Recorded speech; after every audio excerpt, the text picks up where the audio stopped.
बहन जी का बहुत अच्छा जो काम है वो काम बोलता है। बहन जी ने काम किया है 5 साल। जो काम करेगा जब भी तो दिखेगा।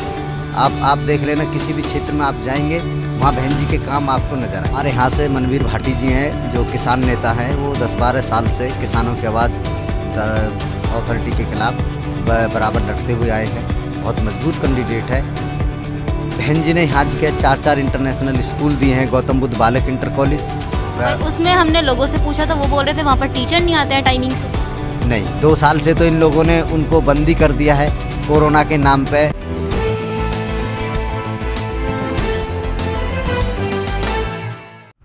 नमस्कार, मैं निशा पारचा और आप देख रहे हैं नेशन टाइम। इस वक्त हम मौजूद हैं दादरी विधानसभा के बादलपुर बीएसपी ऑफिस में, जहां हमारे साथ कुछ लोग मौजूद हैं। तो आइए इनसे जानते हैं कि इस बार क्या मुद्दे होंगे जब 2022 में सरकार चुनेंगे वो। तो आइए पूछते हैं। जी, आपका नाम? मेरा नाम विनोद गौतम है। मैं पार्टी से यहाँ मंडल कोऑर्डिनेटर हूँ और दादरी विधानसभा की जिम्मेवारी दी गई है बहन जी के द्वारा। बहन जी के द्वारा आपको अच्छा उनको विश्वास है? आपका कितना विश्वास है, क्या लगता है? उनको बहुत विश्वास है। अभी हमारी उन्होंने 9 तारीख में मीटिंग ली थी लखनऊ के अंदर, तो हम सबको चुनाव के बारे में बता दिया था कि कैसे कैसे चुनाव लड़ना है। उन्हें अपने कार्यकर्ता पे पूर्ण विश्वास है। यहाँ से कौन खड़े हो रहे हैं, प्रत्याशी कौन चुना गया है? हमारे यहाँ से मनवीर भाटी जी हैं जो किसान नेता हैं। वो 10-12 साल से किसानों की आवाज़ अथॉरिटी के खिलाफ बराबर लड़ते हुए आए हैं। बहुत मजबूत कैंडिडेट है और ये लगा लो कि किसान मजदूर कोई किसी भी टाइम पहुंच जाए उनके पास, वो बेचारे आधी रात भी उसके लिए काम कर रहे हैं। पर लोग तो बोल रहे हैं मायावती जी, और मायावती जी के जो प्रत्याशी हैं वो कहीं दिखाई नहीं दे रहे हैं। नहीं, ये तो मीडिया दिखा रही है। मीडिया दिखाती कुछ है, करती कुछ है। क्योंकि आप सब क्षेत्र में आप देखेंगे बहन जी का बहुत अच्छा जो काम है वो काम बोलता है। बहन जी ने काम किया है 5 साल में। जो काम करेगा जब भी तो दिखेगा। आप देख लेना, किसी भी क्षेत्र में आप जाएंगे वहाँ बहन जी के काम आपको नज़र आएंगे। लेकिन जब से 10 साल में दोनों लोगों की जो सरकारें आई हैं, इन्होंने कोई काम नहीं किया। इन्होंने बयानबाजी के नाम पे ही वोट लिए। बयानबाजी के नाम पे ज़्यादा दिन कार्यकर्ता जो है बहकाए में नहीं आ सकता। अच्छा, आपने बोला बहन जी ने काम किए हैं, तो वो काम गिनवाइए, हमें कुछ काम गिनवाइए जो कि हम पता कर सकें। बहन जी ने यहाँ के 4 इंटरनेशनल स्कूल दिए हैं। गौतम बुद्ध बालक इंटर कॉलेज, उसमें हमने लोगों से पूछा था, वो बोल रहे थे वहाँ पर टीचर नहीं आते हैं टाइमिंग से। नहीं, 2 साल से तो इन लोगों ने उनको बंदी कर दिया है कोरोना के नाम पे। लोगों ने, इन सरकारों ने पढ़ाई बच्चों की बिल्कुल बेकार कर दी है। सिर्फ इन्होंने क्या किया है, ठेके खुलवा रखे हैं।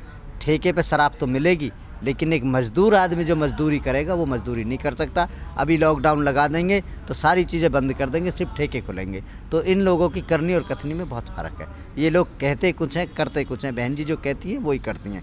4 इंटर कॉलेज बनवाए हैं। उन ऐसे कॉलेज जिनके लिए लोग तरसते हैं, वो ऐसे कॉलेज थे जिनमें 6ठी क्लास के बाद में हॉस्टल था। बच्चा वहीं रह के पढ़ाई करे कि बाहर का जीवन कैसा है। बहन जी की जो सोच है वो बहुत आगे तक की सोच थी कि बालक अगर 5 क्लास के बाद जब 6ठी क्लास में वहाँ रहेगा तो वो हॉस्टल में रह के जीवन व्यतीत करे और उसको अलग रहने का एहसास हो कि अलग रह के कैसे आदमी पढ़ सकता है, काम कर सकता है। तो वो सोच बहन जी ने पैदा की है। 4 इंटर कॉलेज दिए जिसमें 2 लड़कियों के लिए अलग थे, महामाया कॉलेज और सावित्रीबाई फुले कॉलेज। लेकिन एक बालक इंटर कॉलेज और पंचशील बालक इंटर कॉलेज, यानी बच्चे अलग अलग पढ़ें, बेटियां अलग पढ़ें, बच्चे अलग पढ़ें। वो सोच बहन जी की थी। एक ऐसी यूनिवर्सिटी दी जो वर्ल्ड लेवल की यूनिवर्सिटी है। अगर हमारे मुख्यमंत्री आदित्यनाथ योगी जी अगर गौतम बुद्ध नगर आएंगे तो उसी यूनिवर्सिटी में रुकेंगे जो कि बहन जी ने बनाई है। अगर ये ऐसे काम करते तो इन्हें भी ये पता लगता कि हाँ काम क्या होता है। बहन जी के उस यूनिवर्सिटी के अंदर जब बच्चे कोई भी किसी भी कास्ट का सही, जो बच्चा टॉप होता था 10 बच्चे उसमें से हर साल विदेश पढ़ने जाते थे यूनिवर्सिटी के खर्चे पर। लेकिन जब से बहन जी की सरकार गई है, इन्होंने सारे वे काम बंद कर दिए, स्कूल बंद कर दिए। स्कूलों में जो बच्चे फ्री में बहुत थोड़ी सी शिक्षा, पैसा पे शिक्षा ग्रहण करते थे, वो शिक्षा भी इन्होंने इतनी महंगी कर दी कि गरीब आदमी उसमें बालक नहीं पढ़ा सकता। जब से अखिलेश सिंह की सरकार और माननीय योगी जी की सरकार आई है। सर, जैसे आपने बोला अभी कि हर कैटेगरी के बच्चे पढ़ते हैं वहाँ पर कुछ लोगों का कहना है कि मायावती जी ने जो स्कूल और कॉलेज बनवाए हैं उसमें सिर्फ ऐसी कैटेगरी के ही बच्चे पढ़ सकते हैं। नहीं, ये जो कह रहे हैं लोग वो झूठ कह रहे हैं। आप खुद जाके वहाँ जाके वो कर सकते हैं तहकीकात, आप जाके पूछ सकते हैं कि उसमें हर समाज का, चाहे माइनॉरिटी है, चाहे अल्पसंख्यक है, चाहे बैकवर्ड है या एससी है, उसमें हर कास्ट का कोटा था। जैसे 100 में से 17% एससी का कोटा था, उसमें से 40-50% बैकवर्ड का कोटा था, उसमें 30-35% माइनॉरिटी का कोटा था, उसमें 8-10% क्या कहते हैं एसटी का कोटा था। यानी हर समाज के लिए बहन जी ने ये कहा था कि ये ना हो कि हर एक ही समाज इसमें पढ़े, हर समाज उसमें पढ़े, हर समाज का बालक पढ़े। बहन जी सर्वजन हिताय सर्वजन सुखाय पे बात करती हैं और लोगों की तरह जातिवाद, हिंदू मुस्लिम पे बात नहीं करती। बहन जी आप जाके पूछेंगे, मेरे कहने में नहीं है, आप जाए वहाँ जाके पूछें। आज भी उन स्कूलों की हालत इन्होंने बड़ी बदतर कर दी है। बहन जी के शासन में वो स्कूल इतने वर्ल्ड लेवल के स्कूल थे, उनमें एडमिशनों के लिए लाइन लगी रहती थी, ये लगा लो। लेकिन आज उन स्कूलों का इन्होंने बिल्कुल ऐसे कर दिया, धरातल पे लाके छोड़ दिया। जबकि शिक्षा सबसे बड़ा धर्म है। शिक्षा, अगर शिक्षा बालक बच्चा पढ़ेगा तो बोलेगा, काम मांगेगा। तो इन लोगों ने उस शिक्षा को ख़त्म करके बालकों को बिल्कुल धरातल पे लाके छोड़ दिया है। शिक्षा के नाम पे इन्होंने कुछ नहीं किया है। ये तो बोलते हैं हमने ऑनलाइन क्लासेस चला रखी है। ऑनलाइन क्लासों में बच्चे बिगड़े हैं, ना कि बच्चे सुधरे हैं।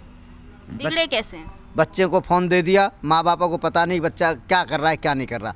थोड़ी देर के उन कितने ही बच्चे माँ बाप तो ऐसे हैं जिन पे बेचारों पे ऐसे फ़ोन नहीं दिलवाए गए। जो ये टच वाले फ़ोन है, ये फ़ोन नहीं दिलाए गए तो वो बच्चे कहाँ से पढ़ते बेचारे। कितने लोगों के बच्चे तो ये लगा लो आज भी बेचारे घर में बैठे हैं, कोई क्लास नहीं, कोई कुछ नहीं। जैसे अब रैली हो सकती हैं, ये रैली हो सकती हैं, तो बच्चे स्कूल में जाके क्यों नहीं पढ़ सकते? ये बच्चों को एक भोले भाले इंसान को सिर्फ धोखा देने का काम कर रहे हैं, बाकी कुछ काम नहीं कर रहे। अच्छा, जो केंद्रीय गृह मंत्री अमित शाह जी हैं, वो बोल रहे हैं कि अगर यूपी में योगी सरकार नहीं होती तो यूपी का विकास नहीं होता। झूठ कह रहे हैं। योगी जी जिस दिन से आए हैं एक भी काम गिनाए गृह मंत्री जी। अगर गृह मंत्री जी योगी जी ने काम किए होते तो गृह मंत्री जी को डोर टू डोर कैंपेन ना करनी पड़ती, डोर टू डोर क्या कहते हैं वोट मांगनी ना पड़ती। क्योंकि अगर ये काम करते मुख्यमंत्री, ये सब लोग जिस टाइम अब लाइन में है, इन्हें लाइन में लगने की ज़रूरत नहीं पड़ती। क्योंकि जब काम ही नहीं किया तो जब तो ये लोगों से दर दर क्या कहते हैं वोट मांग रहे हैं। वोट मांगना, काम को दिखाना, ये इनकी अलग स्ट्रेटजी है। अगर ये काम करते तो गृह मंत्री जी वोट नहीं मांगते। अच्छा, अमित शाह जी ने बोला है कि जो पूर्वांचल और पश्चिम यूपी है वो माफिया के नाम से जानी जाती थी, पर जब से योगी सरकार आई है जो गुंडे मवाली लोग हैं वो 3 जगह मिलते हैं, या तो प्रदेश के बाहर, या जेल में, या फिर सपा में। नहीं, झूठ कह रहे हैं। ये क्या कहते हैं गृह मंत्री जी झूठ कह रहे हैं। अभी 3-4 दिन पहले का वाक़या है। AMI के जो राष्ट्रीय अध्यक्ष है ओवैसी जी, उन पे क्या कहते हैं पिलखवा के यहाँ छिजारसी टोल पे अभी गोलियां चली हैं। अगर गुंडे माफिया बाहर होते तो उन पे गोली कहाँ से चल गई? तो इनका कहने में कुछ और करने में कुछ काम है, इनके दिखावा है, काम कुछ धरातल पे नहीं है। जो ये बोलते हैं फिर वो क्या है? सब झूठ है। सब झूठ है। झूठ के अलावा कुछ नहीं है। इन्होंने जो आज तक सरकार जितने भी काम किए हैं, कोई भी काम अभी तक इनका धरातल पर नहीं है मैडम। ये है।